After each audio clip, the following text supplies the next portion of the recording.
پارہ نمبر 30 سورہ اعلیٰ۔ شروع اللہ کا نام لے کر جو بڑا مہربان نہایت رحم والا ہے۔ اے پیغمبر صلی اللہ علیہ وآلہ وسلم، اپنے پروردگار عالی شان کے نام کی تسبیح کرو، جس نے انسان کو بنایا پھر اس کے اعضاء کو درست کیا، اور جس نے اس کا اندازہ ٹھہرایا پھر اس کو رستہ بتایا، اور جس نے چارہ اگایا پھر اس کو سیاہ رنگ کا کوڑا کر دیا۔ اے نبی صلی اللہ علیہ وآلہ وسلم، ہم تمہیں پڑھا دیں گے پھر تم فراموش نہ کرو گے، مگر جو اللہ چاہے۔ وہ کھلی بات کو بھی جانتا ہے اور چھپی کو بھی، اور ہم تم کو آسان طریقے کی توفیق دیں گے۔ سو جہاں تک نصیحت کے نافع ہونے کی امید ہو نصیحت کرتے رہو۔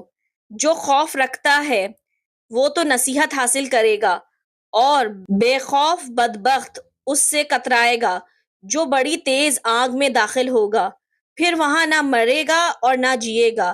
بے شک وہ مراد کو پہنچ گیا جو پاک ہوا، اور اپنے پروردگار کا نام لیتا رہا اور نماز پڑھتا رہا۔ بات یہ ہے کہ تم لوگ تو دنیا کی زندگی کو ترجیح دیتے ہو، حالانکہ آخرت بہت بہتر ہے اور ہمیشہ باقی رہنے والی ہے۔ یہی بات پہلے صحیفوں میں بھی درج ہے، یعنی ابراہیم اور موسیٰ کے صحیفوں میں۔